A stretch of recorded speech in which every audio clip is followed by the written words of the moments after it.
We're going to bring in our designated broker, Duane Fouts. Duane, as Duane's sitting down, he's old, so it takes him some time. Oh, You'll like this. We don't try. Obviously, there's a lot of news with NAR and this lawsuit and changes and so forth. And I try not to get too political. Well, actually, I don't get political on the podcast ever. But come November, when I get my ballot for president of the United States, I'm simply just going to write your name in.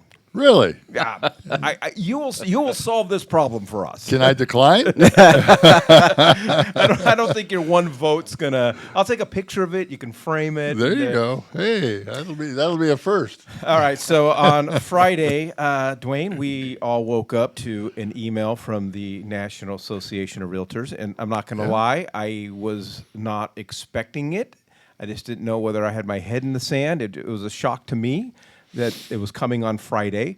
And the letter was basically, and I just want to be clear, it was a proposed settlement agreement from NAR. I think that's a good term.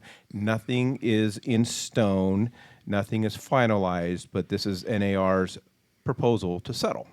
Correct. That is where we're at right now. The email we received talked about this proposed settlement that actually NAR has been working on during this probably the last 3-4 years when this whole litigation started, trying to come to a resolution with the plaintiffs and their plaintiffs' attorneys. It took them a long time to get there because they were trying to protect us as realtors, as members of the association, as best as they could. And it took them all the way up until Friday, I guess, to get that out. And it is a proposal. The two parties, the plaintiffs and the defendants, have agreed in principle, but it still has to go through the court approval process. That will take a little bit of time to do that, but anticipation is it will probably get court approval. So where I see, I'm not going to say confusion, but the first reactions, from agents is NAR has rolled over on us. Right. And, Yep. and if you read the entire letter, and maybe you can just kind of help explain how NAR is protecting us through this proposed settlement.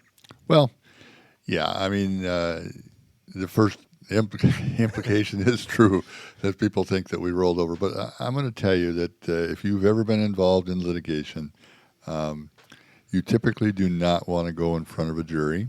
You typically do not want to go in front of a judge. You want to try to resolve the dispute between the two parties, right? And through a settlement procedure. And these settlements always include no finding or no admission of any fault, right? And I know that's kind of hard for a lot of folks to understand, but at the end of the day, the association and their attorneys worked very, very hard to get the protections built into this settlement agreement that we could without admitting any fault.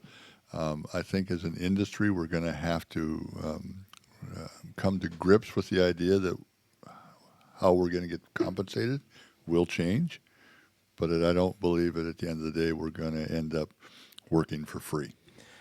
The other thing I wanted just to comment on is I on social media, but we can't ignore it, and we can't get rid of it. I found it somewhat irritating. Other companies, brokerages, whatever you want to call them, really doing a lot of fear mongering.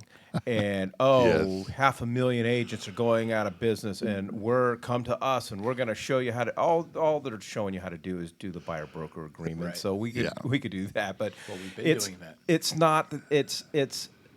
not the end of the world. We've seen a lot of changes throughout.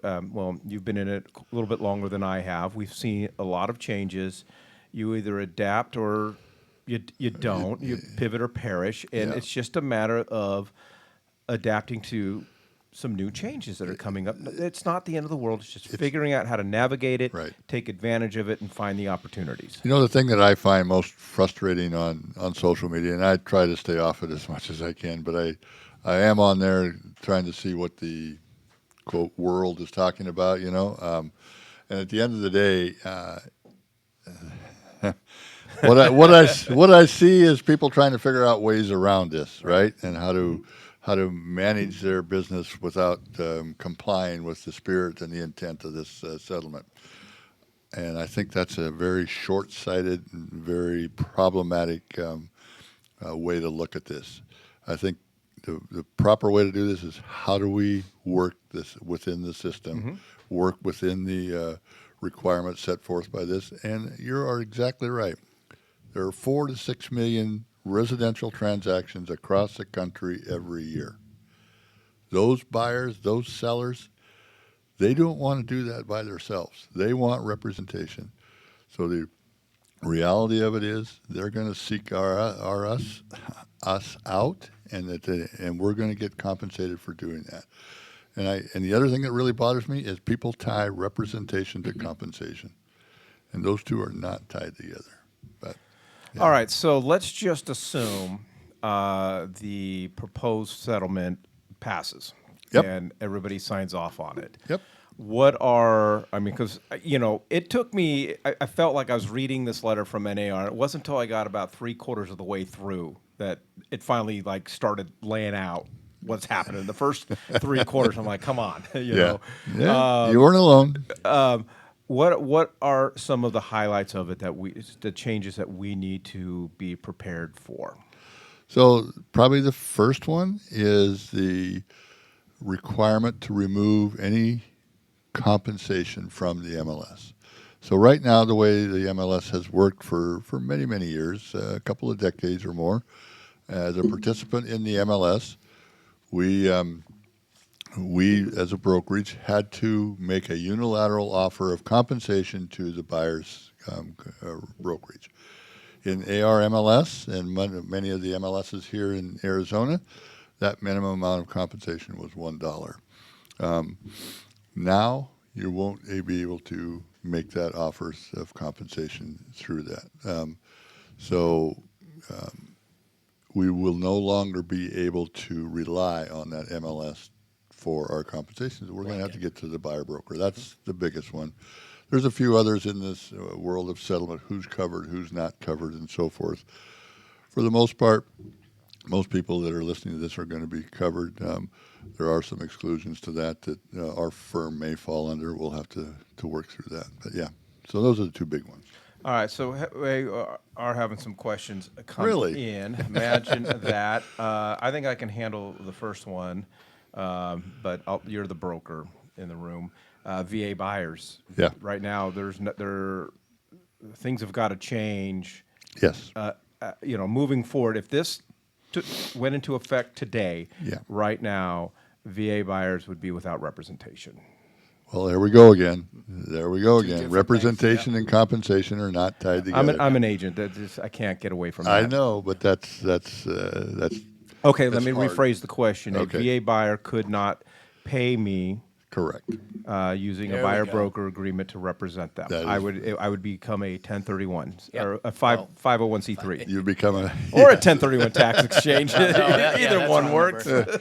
But you are true, and that's one of the big concerns with this settlement is how is that veteran buyer going to be able to be represented and be able to compensate their agent for that representation. My understanding is that there is a lot of lobbying going on in Washington, D.C. To allow for changes to the veteran policies and procedures to be able to allow that compensation to happen to their professional service provider, their agent. Obviously, that's got to change for those, and I would anticipate that that's going to happen, not only for the veteran buyer, but also for the other loan programs that have limitations on how compensation can be done. So Yeah, and we spoke to one of our lenders this morning, and I wanted to verify, as of right now, VA aside, but as of right now, a commission cannot be part of the loan. We cannot finance Correct. the commission. So I know Yeah. that's one of the big questions. Yeah. All right. I'm not sure I understand this question, but Nick is all excited and jumping up and down. Yeah. Fortunately, he's on Facebook, so Yeah. So do he's we not. fall under or over the thresholds NAR has set out for exclusion from future litigation against agents?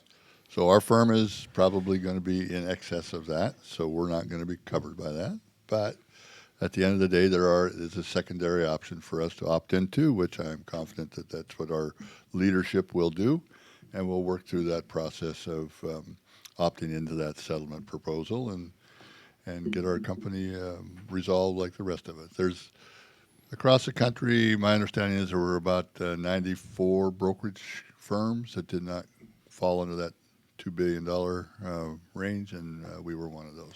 All right. So last thing before we move on, unless somebody else had a question for you, what I read in this, if this proposal is accepted and becomes, I don't know if becoming law is quite the right term, but it's our new way of life, that the buyer-broker agreement is going to be a required, 100% required document having to be submitted with the contract if you're wanting to negotiate with the listing agent and their seller. But if that's not true, but the buyer-broker agreement is going to become, I think, a required document. So the way, as I read the settlement, yes, if we are a participant in the MLS as a firm, we're going to have to require that any agent representing buyers will have a employment agreement, a buyer-broker employment agreement. I have not read, and I don't understand the fact that that document would have to be submitted with any offer. So that's yet to be determined. There's still a lot of moving parts, and understand that some of this is going to be shaken out over the next few months. So at the end of the day, yes, a buyer-broker exclusive employment agreement will be required, which I don't think is all that bad of a thing. I think it's good. I think the big thing that everybody needs to remember, too, is the buyer-broker exclusive employment agreement is an employment agreement, just like a listing contract. And so as a result, you are required to submit it according to the broker requirement guidelines that are in your policy manual.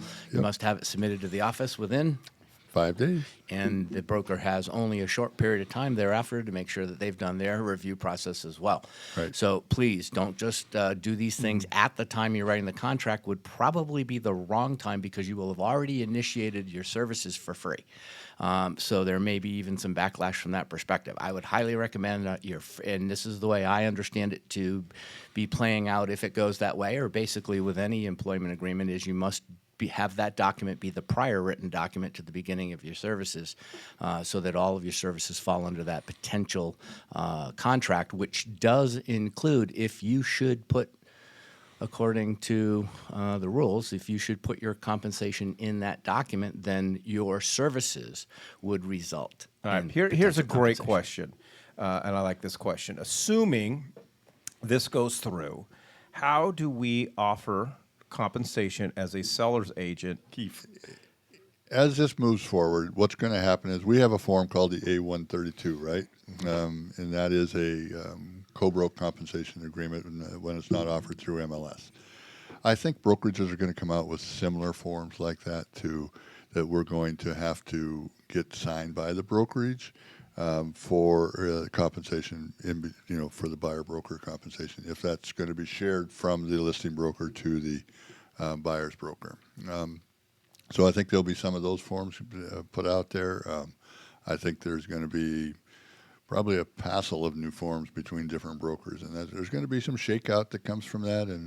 But right now, if you're a buyer broker after the middle of July and the MLS stops publishing is the co-broke being offered, you're going to have a written agreement with the other broker or negotiate in the contract. Well, but I want to just go back to the question. If I'm a listing agent and I'm representing the Menards, and I know Todd and Lynn are willing to pay a 2.5% co-broke, I just, because they've disclosed that to me, how, as an agent, the listing agent, do I get that word out? Yes, and that's going to be a challenge. We don't know the answer to that question yet. I will tell you that there are some MLSs that are changing their fields to allow for, and I think the settlement terms allow for a field in the MLS called seller concessions, right? And so you're going to put in there what seller concessions. The thing is, you cannot dictate that to be used only for buyer broker compensation. Right. So, but those are some of the moving parts that are happening that are going to shake out over the next couple of months. All right. Here's a good one. Last one, guys, because we could be here all day. Can a demand for the buyer broker compensation be in the contract, separate from the seller concessions? Yes. Okay. Absolutely, yeah.